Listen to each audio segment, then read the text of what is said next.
தீபம் YouTube channel நண்பர்களுக்கு அனைவருக்கும் வணக்கம். இந்த வீடியோ தொகுப்பில் நம்ம என்ன பார்க்க போகிறோம்னா, எதிரிகளை அடியோடு அழிக்கும் முள்ளம்பன்றி முள். இந்த முள்ளம்பன்றி முல்லை வந்து நம்ம பார்க்குறதுக்கு முன்னாடி நம்ம சேனலை சப்ஸ்கிரைப் பண்ணாதவங்க சப்ஸ்கிரைப் பண்ணுங்கள், ஆளுன்ற பெல்லைக்கு கிளிக் பண்ணுங்கள், லைக் பண்ணுங்கள், ஃப்ரெண்ட்ஸுக்கு ஷேர் பண்ணுங்கள். தொடர்ந்து நம்ம சேனலுக்கு ஆதரவு கொடுங்க. அப்போ தான் நம்ம இன்னும் அதிகமான வீடியோக்களை பதிவிட முடியும். வீடியோவை முழுசாக பாருங்கள், ஸ்கிப் பண்ணாத பாருங்கள். அப்போ தான் நான் என்ன சொல்ல வரேன்றது உங்களுக்கு நல்லா தெளிவாக புரியும். முழுசாக பார்த்தீங்கன்னா தான் இதனுடைய செய்முறை விளக்கம் உங்களுக்கு ஃபுல்லாகவே புரியும். அதனால் முழுசாக பாருங்கள். இப்போ வாங்க வீடியோக்குள்ளே போகலாம். இந்த எதிரிகளோட தொல்லையிலேருந்து நீங்கள் விடுபடணும். ஒரு ஒரு ஊரில் நம்ம நிம்மதியாக இருக்கவே முடியல.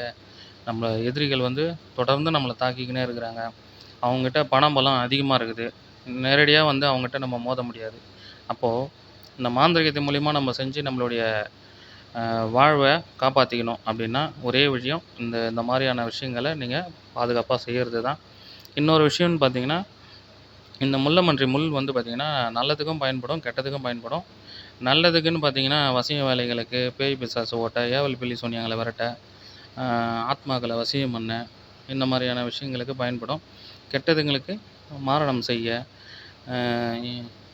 எதிரிகளை ஓட ஓட விரட்டுறதுக்கும் பயன்படும். அந்த இடத்த விட்டு விரட்டுறதுக்கும் பயன்படும். இழந்த பொருளை திரும்ப பெறுறதுக்கும் பயன்படும். அந்த மாதிரியான விஷயங்களுக்கு இது பயன்படும். இப்போ நம்ம பார்க்குற டாபிக் வந்து பார்த்திங்கன்னா, எதிரிகளை அடியோடு அழிக்கும் விஷயத்தை தான் நம்ம பார்க்க போகிறோம். இது இந்த முள்ளம்பன்றி அடுத்தடுத்தது வீடியோக்களில் போடும்போது என்னென்ன வேலை செய்யுன்றதை நான் அடுத்தது தெளிவாக அதை எப்படி செய்யணுன்றதை சொல்கிறேன். இப்போ இந்த டாப்பிக்கை மட்டும் பார்ப்போம். இப்போ வந்து பார்த்திங்கன்னா, அந்த எதிரியோட தொல்லையிலேருந்து நம்ம அடியோடு நம்ம எதிரியை அழிச்சா மட்டும்தான் முடியுன்ற பட்சத்தில் நீங்கள் என்ன பண்ணுங்கள், சுடுகாட்டு சாம்பல், அதாவது பிணத்தை, தலைச்சம்பளத்தை எரிச்சிருப்பாங்க. அந்த எரித்து முடித்து உப்பு தண்ணி தெளிக்கக்கூடாது. உப்பு தண்ணி தெளிக்கிறதுக்கு முன்னாடியே நீங்கள் என்ன பண்ணுங்கள், அந்த சாம்பலை ஒரு புது மண் பானையில் வாங்கி எங்கன்னா அந்த சுடுகாட்டிலே வந்து மஞ்சள் துணி போட்டு கட்டி புதைச்சி வச்சுருங்க. உங்களுக்கு தேவைப்படுறப்போ எடுத்து யூஸ் பண்ணுங்க. அந்த சுடுகாட்டு சாம்பலை வந்து வீட்டுக்கெல்லாம் எடுத்துன்னு வரக்கூடாது. அது சுடுகாட்டிலே தான் இருக்கணும். தேவைப்படுறப்போ மட்டும் யூஸ் பண்ணிங்கன்னா போதும். இன்னொரு விஷயம், நீங்கள் ஒரு விஷயம் செய்யும்போது 4 நட்சத்திரம் பார்க்கணும். சரிங்களா? இப்போ ஒரு அமாவாசை நாளில் செய்யுங்க. அமாவாசை நாளில் யமகண்டத்தில் தான் இதை செய்யணும். சரிங்களா? நம்ம ஒரு அமாவாசை நாளில் நீங்கள் பார்த்து வச்சுக்கிங்க. பார்த்து வச்சுக்கின்னு சுடுகாட்டுக்கு தேவையான பொருட்கள், அந்த பூஜை முறைகள், வெத்தலை பாக்கு, பழம், பொரிகடலை, அவுல், அச்சு வெல்லம், இனிப்பு வகைகள், கார வகைகள், பழ வகைகள், சுருட்டு, சாராயம், நான்வெஜ்ஜு ஃபுல்லாகவே நீங்கள் வந்து எல்லா படையிலுமே ரெடி பண்ணி வச்சுக்கிங்க. ஒரு உயிர் உள்ள கோழி கண்டிப்பாக இருக்கணும். சரிங்களா? கடைசியாக வந்து ரத்தம் பலியிட்டாமல் கோழி அறுத்து போட்டால் மட்டும்தான் வந்து இந்த வேலை ஃபுல்லாக முடியும். அதனால் இது எல்லாமே தேவையாக வச்சுக்கின்னு வாங்கி வச்சுக்கிங்க. இதில் ஏதாச்சும் ஒரு பொருள் மிஸ் ஆகிடுச்சுன்னா கூட நீங்கள் அந்த சுடுகாட்டுக்கு நீங்கள் போகக்கூடாது. அது வந்து உங்களுடைய கடவுள் வந்து உங்களுக்கு முன்னெச்சரிக்கை தடை பண்ணுறாருன்னு அர்த்தம். ஏன் சொல்கிறேன்னா, உங்களுக்கு ஆபத்து வர போகிறத தடுக்கிறதுக்காக ஒரு அறிகுறி. இதை இன்னைக்கு வந்து இதை செய்யாத அப்படின்றத அவர் சூட்சமமாக நம்மளுக்கு காட்டி கொடுக்குறாருன்னு அர்த்தம். அதனால் எல்லா பொருட்களும் சேகரிச்சுட்டு அதுக்கப்புறம் சுடுகாட்டுக்கு போங்க. சுடுகாட்டுக்கு போயிட்டு போகிறதுக்கு முன்னாடி ஒரு விநாயகருக்கு ஒரு பூஜை ஒன்று போட்டுடுங்க. விநாயகர் பூஜை சொல்கிற மாதிரி எந்த வேலை செஞ்சாலும் விநாயகர் பூஜை கண்டிப்பாக போடணும். விநாயகர் பூஜை பண்ணிவிட்டு நீங்கள் என்ன பண்ணுங்கள், இந்த பூஜை பொருட்கள்லாம் எடுத்துக்கின்னு சுடுகாட்டுக்கு போயிட்டு நள்ளிரவு 12 மணியில் தான் செய்யணும். ஏன் நான் வந்து நைட்டு 12 மணிக்கு தான் போய் செய்யணும்னு சொல்கிறேன்னா, இதை வந்து பார்த்திங்கன்னா நைட்டு 12 மணிக்கு நீங்கள் போய் செஞ்சிங்கன்னா மட்டும்தான் வந்து இந்த மந்திரங்களும் நீங்கள் செய்கிற அந்த பூஜையும் கரெக்டாக வெற்றி பெறும். ஏன்னா நைட்டு 12 மணிக்கு தான் போய் சுடுகாட்டிலுமே செய்யணும். சரிங்களா? அதனால தான் உங்களை வந்து நான் நைட்டு 12 மணிக்கு போய்ட்டு செய்யுங்கன்னு சொல்கிறேன். அது மட்டும் இல்லை, சுடுகாட்டுக்கு நீங்கள் போனீங்கனாலே தகுந்த பாதுகாப்பு இல்லாத நீங்கள் போகக்கூடாது. ஏன்னா உடல் கட்டு தாயத்து கண்டிப்பாக இருக்கணும். உடல் கட்டு தாயத்து இல்லாத நீங்கள் சுடுகாட்டில் போய்ட்டு எந்த வேலையும் பண்ண முடியாது. அதனால் உடல் கட்டு தாயத்து இல்லைனாலும் அந்த உடல் கட்டு மந்திரமாவது சித்தி பண்ணியிருக்கணும். அப்படி சித்தி பண்ணிங்கன்னா ஒரு கொஞ்சமாக வந்து ஒரு புது சொம்பில் நீங்கள் அந்த தண்ணியை வந்து உருவேற்றி உடல் கட்டு மந்திரம் சொல்லி உருவேற்றி பக்கத்தில் வச்சுக்கணும். இல்லை தலைமலை தெளிச்சிக்கணும். இல்லை உங்கள் சுற்றி தெளித்து விடுறதோ ஏதாச்சும் ஒன்று பண்ணணும். அப்போ தான் வந்து பார்த்திங்கன்னா நம்மளுக்கு வந்து பாதுகாப்பாக இருக்கும். ஏன் நான் சொல்கிறேன்னா, நீங்கள் சுடுகாட்டில் போய் வேலை செய்கிறேன்னு சொல்லிட்டு போவீங்க. அங்கே துர்தேவதை வந்து நிறைய இருக்கும். நீங்க ஒரு வேலைக்காக போவீங்க. அங்க இன்னொரு வேலை உங்களுக்கு வந்து தொல்ல குடுக்கும். அப்போ அந்த உங்களுக்கு தான் பாதிப்பு அதிகமா இருக்கும். அதனால உங்களுக்கு பாதுகாப்பு நீங்க பண்ணின்னு போனீங்கன்னா, உங்க வேலைய நீங்க கரெக்ட்டா செஞ்சு முடிச்சுட்டு திரும்பி வருவீங்க. யாருக்கும் எந்த ஆபத்தும் வராது. முக்கியமா வந்து கூட நம்ப யாராச்சும் ஒரு ஆள கூட்டின்னு போறோம்னா, அந்த கூட வர ஆளுக்கு நீங்க எந்த ஒரு ஆபத்தும் வராத அளவுக்கு நீங்க பாதுகாக்கணும். ஏன்னா, அப்பதான் வந்து நீங்க கரெக்ட்டா எல்லா வேலையும் செஞ்சு முடிக்க முடியும். ஏன்னா, அவனுக்கு ஆபத்து வந்துச்சுன்னா, அப்புறம் நமக்கு பேரு கெட்ட பேரா மாறிடும். அதனால யாருக்கும் எந்த ஆபத்தும் வராத மாரி நீங்க வேலைய கரெக்ட்டா செஞ்சு முடிச்சுட்டு வரணும். இப்போ வந்து பார்த்தீங்கன்னா, புத்து இல்லாத அதாவது சாரி புத்து மண்ணு வந்து எறும்பு கட்டியிருக்கும்ல, அந்த புத்து மண்ணு வந்து மேல கண் தொறக்காத இருக்கும். அந்த மண்ண வந்து ஒரு நல்ல நாள் பார்த்து நீங்க காப்பு கட்டி, சாப நிவர்த்தி பண்ணி, நீங்க அத வந்து எடுத்து வச்சுக்கங்க. எடுத்து வச்சுக்கின்னு, அந்த புத்து மண்ணையும், இந்த சுடுகாட்டு தலைச்சம்பிள்ளையும் எரிச்சாங்கல்ல, அந்த சாம்பலையும் நீங்க 2யும் போட்டு பன்னீர் ஊத்தி பெசையணும். பன்னீர் ஊத்தி பெசஞ்சு, அதுக்கப்புறமா தான் வந்து பார்த்தீங்கன்னா, பொம்மை செய்யணும். பொம்மை செஞ்சு, நீங்க ஒரு புது மண் சட்டி பானையில அந்த பொம்மைய உடையாத அப்படியே வச்சுருங்க. வச்சுட்டு, நீங்க என்ன பண்ணுங்க, படையல போடுங்க. கிழக்கு முகமா உட்காந்துருக்கணும். உங்களுக்கு முன்னாடி வந்து இந்த பொம்மை இருக்கணும். பொம்மைக்கு முன்னாடி வாழை இலை போட்டு அந்த படையல போடுங்க. பக்கத்துல அகல் விளக்கு எரியணும். எரிஞ்சுக்கிட்டே இருக்கணும். அகல் விளக்கு அணையக்கூடாது.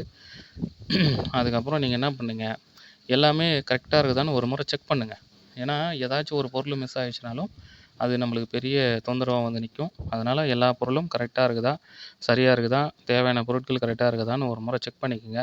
செக் பண்ணிக்கின்னு, அதுக்கப்புறமா நீங்க தொடர்ந்து இந்த இந்த பூஜைய ஸ்டார்ட் பண்ணுங்க. ஸ்டார்ட் பண்றதுக்கு முன்னாடி வந்து, உங்க கூட வந்த ஆள கொஞ்சம் ஒரு 10 அடிக்கு வந்து தள்ளி இருக்க சொல்லுங்க. ஏன்னா வந்து அவங்க தேவையில்லாத வந்து குறுக்க வந்து, அ ஏதாச்சும் ஒரு பொருள தட்டிட்டாலோ, அவங்களுக்கு இந்த பாதிப்பு அவங்களுக்கு போயிடும். அதனால அவங்கள ஒரு 10 அடி தள்ளி இருக்க சொல்லுங்க. சரிங்களா?